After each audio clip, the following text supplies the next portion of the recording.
BRS party నుంచి కేసీఆర్ ఓడిపోయిన తర్వాత గిరిజన తండాలు మొత్తం కూడా ఉపశమనం పొందినాయి. ఓడిపోయిన తర్వాత ప్రతి తండాలో కూడా ఇందిరమ్మ నినాదాలు వినిపిస్తున్నాయి ప్రజల్లో అని చెప్పేసి గిరిజన ఎమ్మెల్యేలు మాట్లాడుతారు. సిగ్గుండి ఈ సిగ్గునే లేదు నా కొడుకులకు, వీళ్ళకి సిగ్గు బుద్ధి లేదు, వీళ్ళకి కామన్ సెన్స్ లేదు.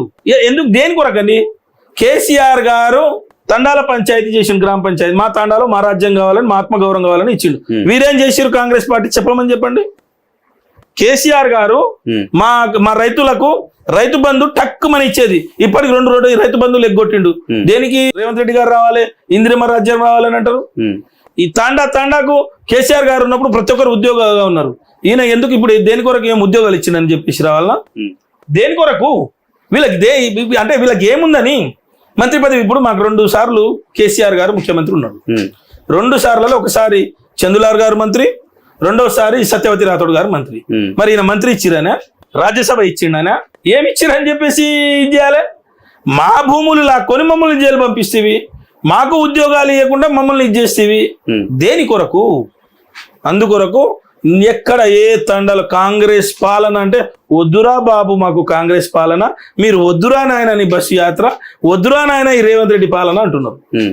అసలు తెలంగాణలో ఏ పల్లె తీసుకున్నా, ఏ తాండా తీసుకున్నా, ఏ యువకుడు చూసినా, ఏ నిరుద్యోగి చూసినా వద్దురా నాయన ఈ కాంగ్రెస్ పాలన అంటున్నారు, వద్దురా నాయన ఈ రేవంత్ రెడ్డి పాలన అంటున్నారు, వద్దురా నాయన ఈ నిరంకుశ పాలన అంటున్నారు, వద్దురా నాయన ఈ హిట్లర్ పాలన అంటున్నారు. ఇంకెంత సిగ్గుశరం ఉండాలండి వీళ్ళకి? చెప్పనీకి కూడా సిగ్గుశరం ఉండాలి కదా. ఎందుకంటే తెలంగాణలో దాదాపు గిరిజనుల్లో మీరు 40 లక్షల వరకు జనాభా ఉన్నారు.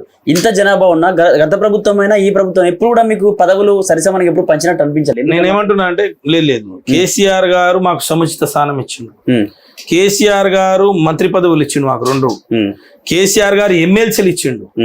ఈరోజు సత్యవతి గారు ఈ రోజు కూడా మొన్న అయింది ఎమ్మెల్సీ. అదే విధంగా 2 కార్పొరేషన్లకు కూడా కేసీఆర్ గారు మాకు లంబాడీలకు 2 కార్పొరేషన్లు ఇచ్చిండు. అదే విధంగా ఆర్టీఐ కమిషనర్లుగా ఇచ్చిండు, అదే విధంగా కమిషన్లలో ఇచ్చిండు.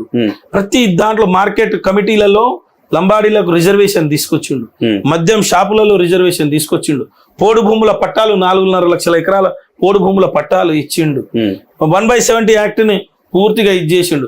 ఎస్టీ సప్లాన్ నిధులను ఒకవేళ ఈ సంవత్సరం ఈ ఫినాన్స్ ఇయర్ లో మిగిలిపోతే, అంటే ఈ బడ్జెట్ అనేది మిగిలిపోతే దాన్ని క్యారీ ఫార్వర్డ్ చేసి ముందుకు తీసుకుపోయే విధానాన్ని తీసుకొచ్చిండు కేసీఆర్ గారు. వీళ్ళు ఏం చేసిర్రు? వీళ్ళు ఏమీ చేయలే.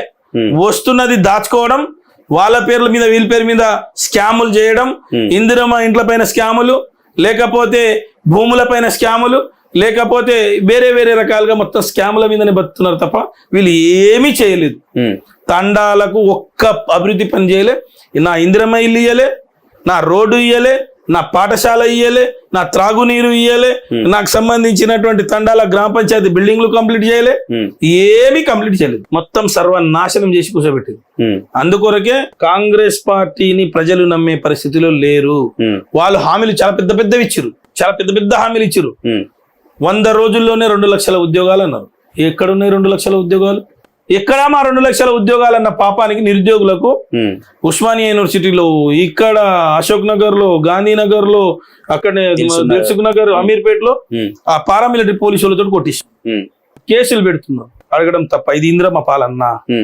మీ పాలన ముఖ్యమంత్రి మీకు ఎప్పుడైనా వచ్చి కలవచ్చు అన్నాడు ముఖ్యమంత్రి ఆఫీస్ లో. ఒక్కరికైనా కలుస్తుండా? నిరుద్యోగులు అంతా మొత్తం బీఆర్ఎస్ లో రెచ్చగొడుతున్నాడు, మొత్తం పీడాటిస్టే ఉన్నారల్లా నికాస నిరుద్యోగులు ఎవరు లేరా అంటారు కాంగ్రెస్ వాళ్ళు. మరి వాళ్ళకి వచ్చి చెప్పమని చెప్పు. లైబ్రరీల దగ్గర చెప్పులు తీసి కొడతామంటున్నారు, ఉరికిచ్చి బట్టలు చించి కొడతారు వాళ్ళను, ఉరికిచ్చి కొడతారు. మరి వీళ్ళు ఎక్కడ పోయారు? కోదండరామ్ గారు గాని, అద్దంకి దయాకర్ గాని, బల్మూరి వెంకట్ గాని, మురళి గారు గాని రమ్మని చెప్పి మేము ఉద్యోగాలు ఇచ్చినామని చెప్పి తన్ని పంపిస్తారు వాళ్ళను. నేను ఏమంటున్నా అంటే తన్ని పంపిస్తారు.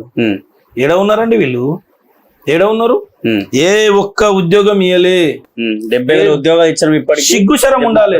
మాకు పుట్టిన పిల్లలు, మాకు పుట్టిన కొడుకులకు కూడా నా కొడుకు అని చెప్పి సంఖ్యలో పెట్టుకుంటున్నారు. ఉద్యోగాలు అంటే ఎట్లా ఉంటదంటే, నేను ఒక మాట చెప్తా. ఉద్యోగాల కల్పన ఒక విభాగంలో ఏం చేయాలంటే ఖాళీల గుర్తింపు చేయాలి. ఆ ఖాళీలు ఎన్ని ఉన్నాయి, ఆ ఖాళీలను ఆర్థిక శాఖకి పంపాలి. ఆర్థిక శాఖ దానికి ఆమోదం చేయాలి. ఆర్థిక శాఖ ఆమోదం ఇవ్వగానే అది టీజీపీఎస్సీకో సంబంధిత శాఖకు వెళ్తాయి. టీజీపీఎస్సీ ఒక నోటిఫికేషన్ ఇవ్వాలి. నోటిఫికేషన్ ఇచ్చి దానికి రాత పరీక్ష పెట్టాలి. ఇంటర్వ్యూలు ఉంటే ఇంటర్వ్యూలు పెట్టాలి, రాత పరీక్ష ఇచ్చి దానికి రిజల్ట్ ఇవ్వాలి, రిజల్ట్ ఇచ్చి దానికి మళ్ళీ ఇంటర్వ్యూలు పెట్టాలి, ఇంటర్వ్యూలో పెట్టి ఉద్యోగం ఇచ్చి ఉద్యోగాల కల్పన జరుగుతుంది.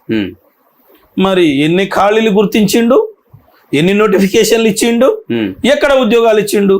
ఈయన ఇచ్చిన ఉద్యోగాలు ఓన్లీ 12,000 ఉద్యోగాలకు లోపట్నే, ఇంకెక్కడ ఇయ్యలే.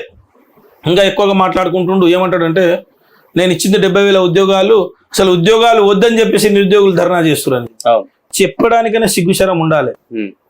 ఈ అబద్ధాలు ఆడతారు రాజకీయ నాయకులు అని తెలుసు, కానీ ఇన్ని అబద్ధాలు ఆడతారని చెప్పారు. దేశ అబద్ధాలకు బ్రాండ్ అంబాసిడర్ రేవంత్ రెడ్డి గారు.